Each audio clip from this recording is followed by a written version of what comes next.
to happen. One, I needed to make money, and two, I had to redefine what making a living actually meant. So, and after 25 years of doing that, I'm at the point where I'm making a living. It's not a comfortable living yet, but in this economy, you know, it's growing, and I'm happy about that. I've done 2 duck stamps. I've illustrated books for Ron Rood, Floyd Scholes. One of my paintings was selected to be the image of Vermont agriculture. I have all these things, and absolutely none of that is important to me.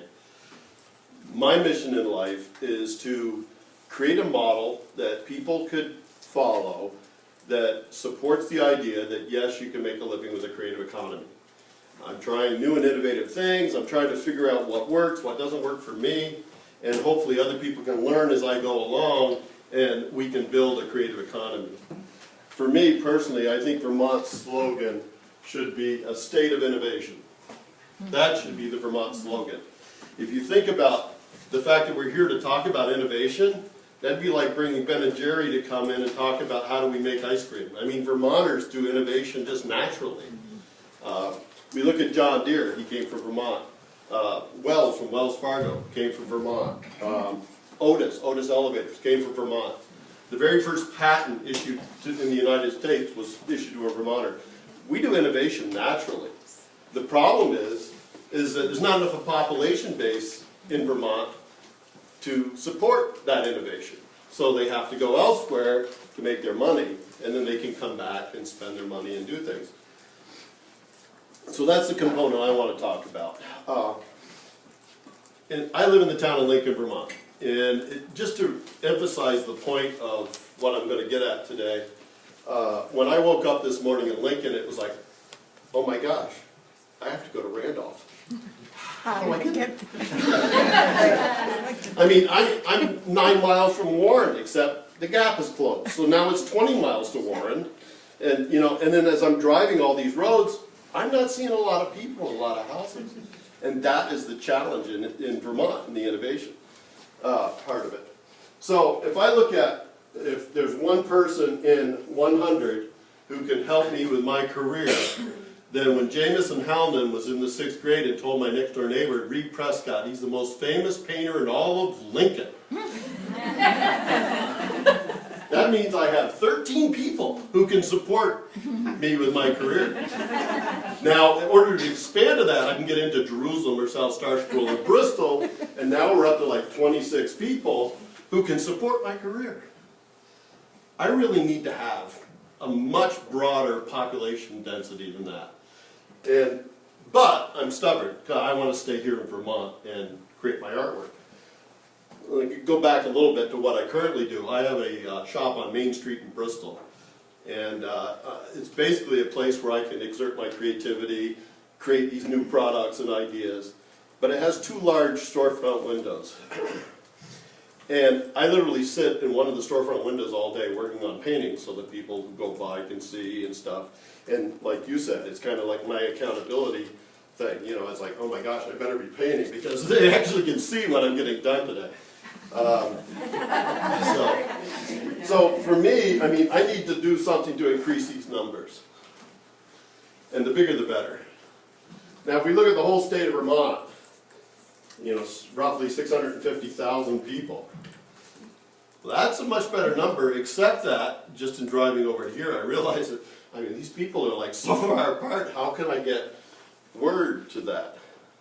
So what I'm going to do is I'm going to create a map and show you where I'm at, what I see happening, and what I'd like to see for myself. But I also, like I said, I'm stubborn. I want to do it from Bristol, Vermont.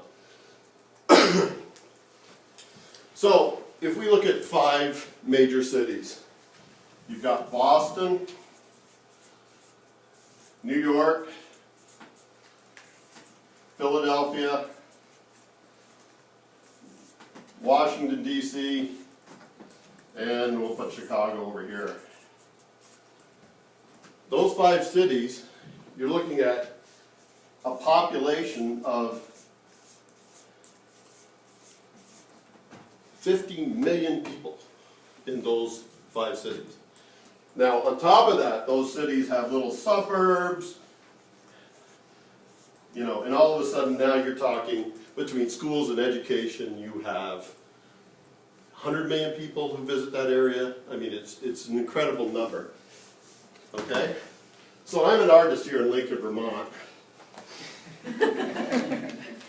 And there's this big vacant chasm between me and this. Now what can I do to connect that? Now, you've got, you know, down here you've got Vermont Arts Council. Let's see if I can spell art. Arts Council, you got the Crafts Council, and you have a lot of organizations who are all, their intentions are really well and good, and they go off and they do, you know, they do their mission, and it just kind of, it doesn't really connect this for me. You know, even a blind person could stumble across an elephant, so, you know, they might take this route. But they start going this way, and then all of a sudden, financing, energy, they have to backtrack. Now here I am, as an artist, and I look around me, and there's like Art on Main, and Brandon Artisans Guild, and there's all these guilds that will sell my work, and they spend a lot of their time and energy doing what? Trying to promote and market so that people will come to their shop. Well, a lot of those people are from here, and it's like they randomly come from Vermont, and you're trying to like draw them into your area. So it's like, it's very hard to draw those people in. Then you have the bigger organizations. You have, say you've got this place here, you got Frog Hollow, you got places like that you know, Edgewater Gallery. They too are trying to market and draw people in from Stowe and draw people in from the lake and the islands. But it's just hard to make that happen. So as an artist, I have to decide whether I'm going to join this. I mean, all my focus and energy up to this point has been on this.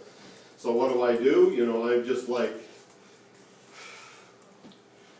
I end up doing that. Now if I want to take this route, these people are willing to meet me halfway. So, you know, they're willing to meet me halfway, but basically misery loves company, and here we are going off into this wasteland. What we need to be focused on is connecting to Boston, Philadelphia, New York, places like that. That's where the internet comes in very handy for me, because I can do things my own, but I can connect with people from elsewhere. Okay? So you look at this number, 650,000 people. I mean, that's a small number compared to this. But if we say, okay, Kickstarter is a great place for us to put our innovative ideas up. If each person, man, woman, and child in Vermont, says they're going to spend $10 a year on a Vermont innovative project, we've just injected $6.5 million into the creative economy.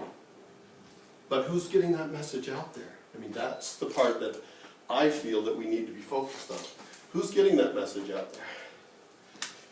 If we do that through Kickstarter, I mean, I launched my first Kickstarter campaign 20 days ago. I did it for 45 days. It was a small project. I really wasn't looking to do something big and grand. I was more trying to educate myself on Kickstarter and how it worked. In the first 20 days, I funded my project already. I had 4 goals. One, to get my project approved. The second goal was to be one of their staff picks. The third goal was for marketing, visibility, because if I don't make my project goal, I'm still out there in the bigger world showing what I can do. And the fourth goal was to have the project funded. So I submitted my goal on an afternoon about 3 o'clock. I was a nervous wreck. I operate like you guys do, except I have actually defined it.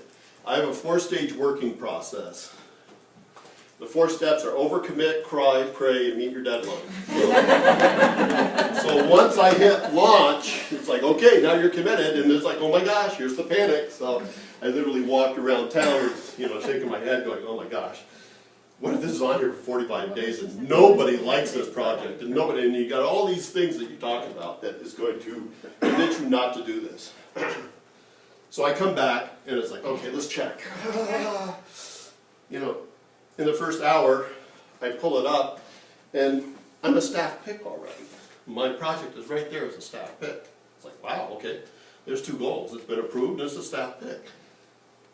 Wow, it's at $250 in the first hour? Where did that come from? It's like, oh, so all my panic and all my head that was going to tell me not to do it literally wasn't factual. There's a place on here where you can check your project, see the videos that go to your project. For the first 5 days, I'd get up every morning, and in 5 days, I had 250 hits to my video. And it's like, yeah, okay, I want that to translate to money. The hits don't make a lot. The next day, I get up, and I check at 7 in the morning, and I'm at 750 hits. It's like, okay, what just happened? So I go to Kickstarter's page, and whose project was the project of the day? My project. I got 3,000 views to my video alone that day. I'm sitting in Bristol. I can do this from Bristol. Another thing I do is Facebook. Facebook and Twitter. These are some of my paintings. I put them on note cards because I love rubbing the nose in businessmen's face when they ask me, do you have business cards? And I say, well, I don't really own business cards. And they go, oh, you artists. You're all alike. No wonder you're starving. And I just smile and I hand them one of my cards and say, these are my business cards. I sell them for $3 a piece. What do you get for yours? This is how I operate. People are buying my business cards and mailing them out. So I've been doing that for years. But what these 3 cards here in particular have is a little QR code on the back. When I get on Facebook, I realize, like you do, that people buy what they connect with, not what I connect with. And I need to create what I need to create, put it out there, and let those people who connect with it. And the other people won't. And every painting is something different. You just never know. Sorry, my asthma's got me a little winded here. People who connect with it. So what I do on Facebook to allow people to be connected with what I do is that whenever I start a painting like this, I open up an album just for that painting. And I keep my camera nearby. And as I'm painting it, like when I first started painting, it changes very quickly over a 2-hour period. And I'm regularly taking the camera and taking pictures and pulling it up and taking a picture. After that, maybe once a day. But as I post this, people can literally, they can feel like they're right in my studio, and they click on the album and they watch these paintings just grow. And it's like, wow, this is working really well. People are responding to it. So over the course of a year or 2, my wife is like, you're always on Facebook. What do you need 2,000 friends on Facebook for? And it's like, I need 2,000 friends on my personal page because then I can invite them to my business page, and I have 1,000 people on my business page who are following my artwork. Now, why is that important? It's because these people have connected with me. A lot of these people are people who grew up in my town or in my area or in Vermont or know me for some reason who don't live here anymore. And they are prime customers. And I don't look at them as prime customers. I just look at them as, wow, I can paint what I enjoy. And guess what? They like it. And it all comes together and I get to sit in Bristol. My main goal is to sit in Bristol. So here was another case using Facebook. And I'm going to be all over the place because that's just the way I do things. I don't compare anything. I just stand up and start talking. My wife was after me for several years to create a calendar of my work. And being the sharp businessman that I am, I basically said, it makes no sense to do a calendar. In order to print 1,000 calendars to get the price down, and you have a 3-month window to sell them in, it's just too risky, I can print this note card. If it takes me 5 years to sell it, I'm not losing anything. But this year, I'd have to throw it away after very quickly. And she looked at me and she says, but with technology today, can't you print them as you need them? And it's like, oh, yeah, okay. You're right, you're right. So together we worked on it, and literally no marketing, no advanced marketing, no nothing really. 2 days after Thanksgiving, you know, we're already into the I should have marketed this by now phase. I went next door to the office supply place with the files and said, here, print this off and we'll see what it looks like. And I looked at it and I said, wow, this looks pretty good. And so I put it on Facebook. It's like, oh, I just printed off a calendar. Well, within 3 hours, I had orders for 40 calendars. Over the next 6 weeks, out of my little shop in Lincoln, mostly through Facebook, I sold 600 calendars at $15 a piece. One of those was a corporate order for 200 in one shot. And it was a place that I had worked at, misgivingly, as an artist, who said, you know, all these people know you, they're all Vermont Images, and we'd love to, we've been following you on Facebook, but you know, we can't call up and order a $4,000 painting. Now you insert something that they can afford, and then boom, wow. So now all of a sudden, and this is what marketing does, it connects me with this broader base. So not to take anything from Rob here, but consider this. There were 4 people this year who through Kickstarter got approved a residency at the Johnson Studio School at about $3,000 a piece. Now they're going to go to that school for a week or two. They're going to get a huge benefit from an education. But you know, what would it look like if 50 Vermont high-quality craftsmen, maybe you pull in the Danforth Pewters and the Simon Pierce and people like that as an anchor, you each do a Kickstarter program at $5,000 a piece. You're looking at $250,000 to open up a retail space in here, in one of these places. I mean, instead of trying to fish for the few people who can make it up here and try to direct them here, why don't we put something right in the middle of where they're at? You know, I mean, to me, that's the creative economy question, and that's what we need to be thinking about. If we had a market in this area that would order so much stuff that come Christmas time, we're already panicking as to whether we can keep up with it. A lot of artists in Vermont could make a living. We just have to get the product there. You know, making the product is not a problem. It's just that we're not connected to enough people to buy our product. And I'll kind of finish before I go to the video. There's a thing that Oprah Winfrey had that has been going around for centuries apparently, and it's called The Secret. It's called the laws of attraction. Having created something or thought about something or planned for something, all of a sudden you attract it to you. It's almost magical. And I said, you know, far be it for me to tell Oprah that she's off base, but for me it's not the laws of attraction, it's the laws of observation. If I want to know how many people drive a 2070 or a 2000 Volvo cross country station wagon that's silver, all I have to do is buy one. And all of a sudden, wow, they're all over the place. Did that mean I attracted them to me? No. It just means that now I notice them. And for me, the economic opportunities for artists in Vermont are just like that. They're all over the place, but we just don't recognize them. Local bank calls me up. They were doing some stock images for their debit card. I said, you know, why are we doing stock images? You know, we thought, why don't we do Vermont artwork? And I'm thinking, I'm the one that's supposed to think of that. You know, there's one of my paintings on a debit card. That's awesome. That means little, I mean, your clap means a lot to me, but the fact that it's on a debit card just is like, okay, there's opportunities. What can I do now? Well, I'm at the bakery across from my house, or my shop, the bakery that their people enjoy looking across and watching me paint while they're eating their and drinking their coffee and stuff. And I pulled this out to pay for something. I said, oh, look. I said, I bet you don't get this every day. It's like, here's the artist to do the artwork. Well, in another week, the Bristol Bakery is going to have their gift card with one of my paintings on it.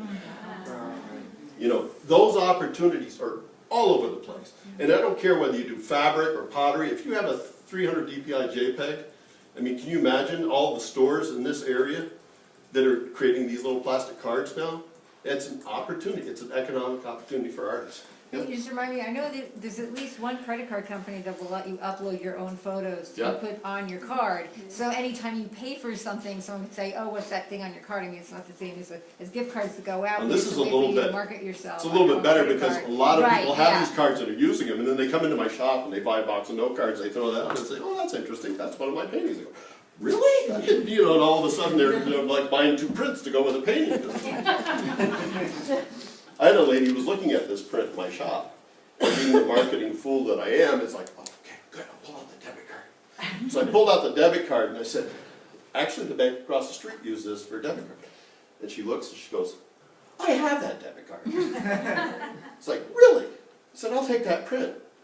And oh, that painting of the Falls of Middlebury, how much for that? And I said, well, when it's done, it's $5,000. She goes, I think I'm going to want that. Great. So she buys that painting. It wasn't finished, so she had to come back and pick it up.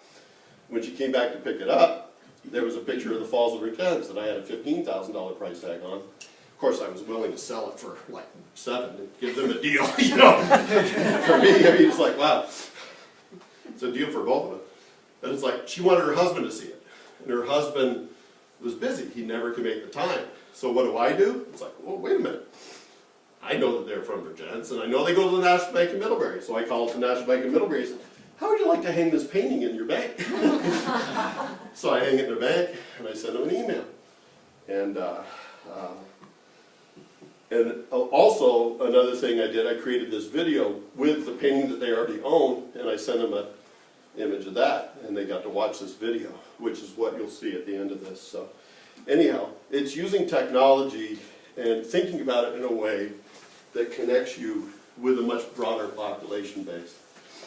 If I think I want to do the Boston Flower Show and I go, gosh, that's 3 times more than I can afford to spend, I'd have to be there for 8 days, there might be 4 other artists in Vermont who are also thinking that. How do we pull together, go down and put ourselves in this population?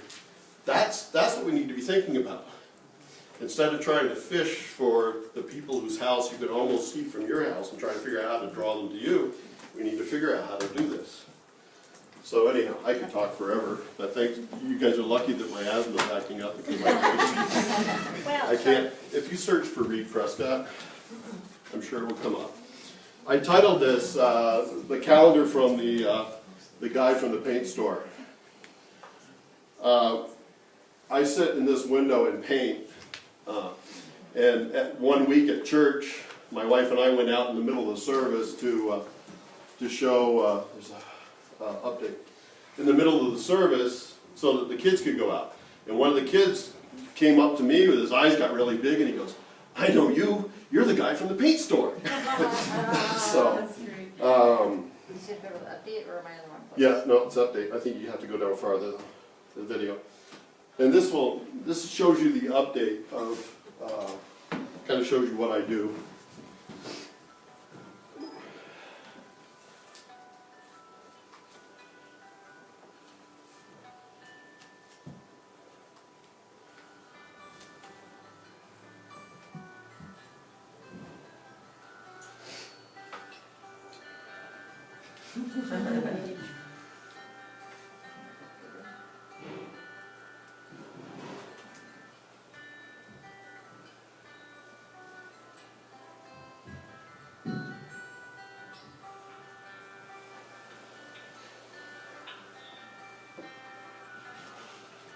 I don't trust you with my debit card.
So just to back up just a little bit, those videos were created with this camera.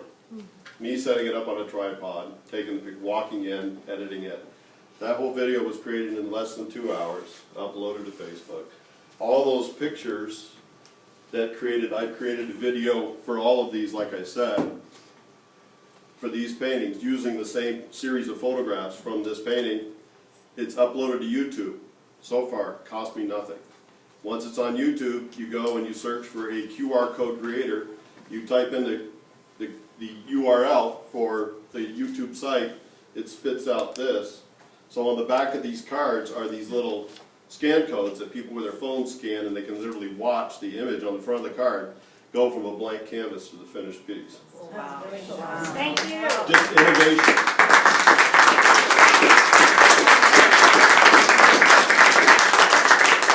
And lunch is served right in the cafeteria, and we'll be getting back to our afternoon's activities at about 1.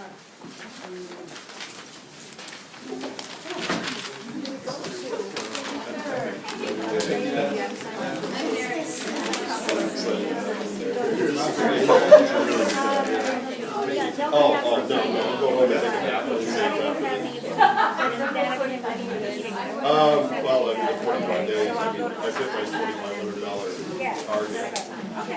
But in that case, We're going to be goals are hanging set out there, wrong, because if you and make nobody can see it. 45 plus. But I've seen people in California do a project that would be like almost caricature trying to get $750. 30 days,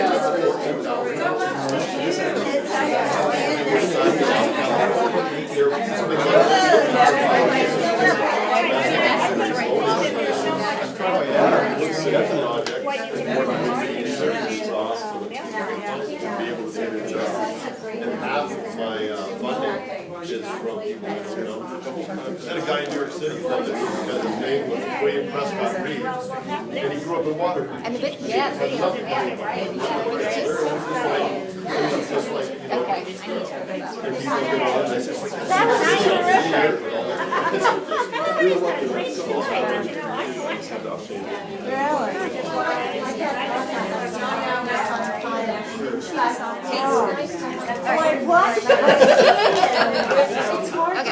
Put your best foot forward, right? What's up with your dog? Oh, well, he.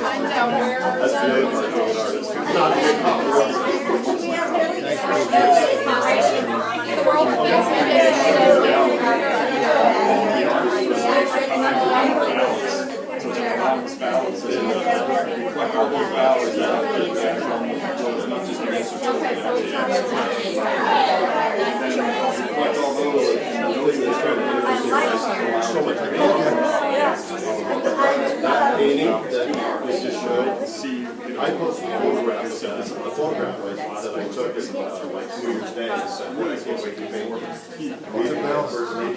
and it's a great way I had to paint someone before, I got a check yesterday for that. Like it got to the point when people we love the country stores.